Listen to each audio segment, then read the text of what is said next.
Well, good morning. Welcome to Debbie's Back Porch. So glad to have you with us. I'm cooking Sunday dinner today, and I'm making one of our holiday staples. So I thought I would film it as I cooked and share it with you. This is my version of Harvard Beets. If you've not had them before, they're kind of a sweet and sour dish. Easy to make and beautiful on a holiday table. If you know somebody who thinks they don't like beets, they will probably like these. Before I show you, please give us a thumbs up and subscribe. Makes me feel good. Now let's get cooking. Now I'm cooking dinner, so I'm just going to do this whole thing at the stove. I've got 2 cans of sliced beets, and I've drained the juice into this measuring cup. Comes out to about 2 cups of juice. I have 4 tablespoons full of sweetener, 2 tablespoons of red wine vinegar, 2 tablespoons of cornstarch. The sweetener can be whatever you use. Brown sugar. I am using sucrin because I don't eat sugar at all. Have no sugar in my house. But these beets are going to taste like dessert. They're going to taste yummy and sweet. So I put 2 tablespoons full of butter in the bottom of my pan. I just have a little enameled pan here. I pour a little of the juice in, the beet juice, 2-3 tablespoons full. And I'm going to put the cornstarch in and whisk it, whisk it, whisk it.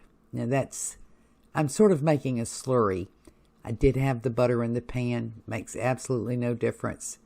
Some people would rather make a slurry in a separate bowl and then pour it in. I don't. I'm all about quick and easy and fewer things to wash. So I just stir that up, and then I slowly pour the rest of the beet juice in. And I know it might look to you as if there are some lumps, but they'll just stir right out as we go along and as it heats up. So whisk it pretty vigorously. Yep, there's a little tiny piece of that butter that's not melted yet. I've got all this on a medium-low heat. As that butter melts and everything mixes together, there'll be no lumps. You know, the thing about beets is that they just have a beautiful color. To me, they look like Christmas. And I cook them for Thanksgiving too, but to me, beets look like Christmas. I have some people in my family who won't eat them. And I have some people in my family who love them. And I always made them for my dad. He loved them.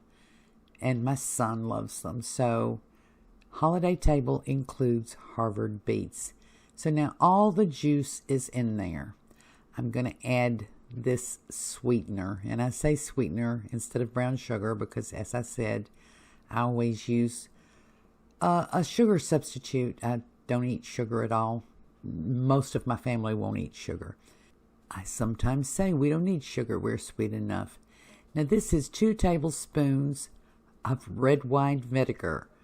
Most Harvard Beet recipes call for apple cider vinegar, and you can certainly use that, but I like the red wine vinegar better.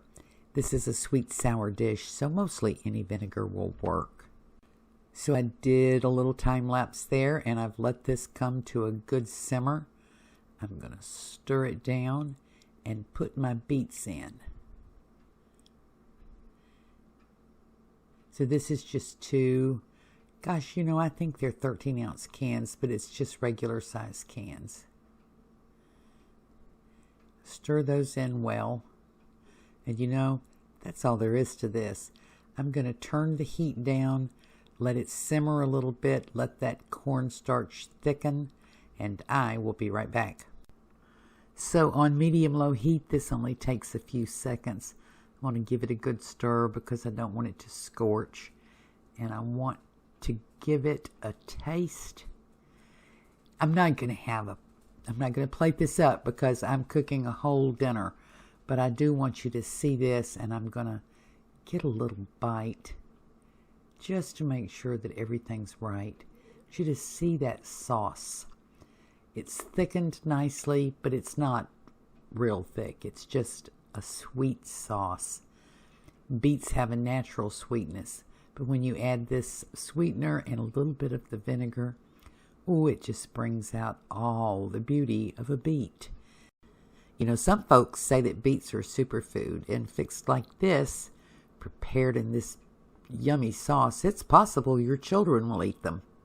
I mean, my children eat them, but my children are both grandpas.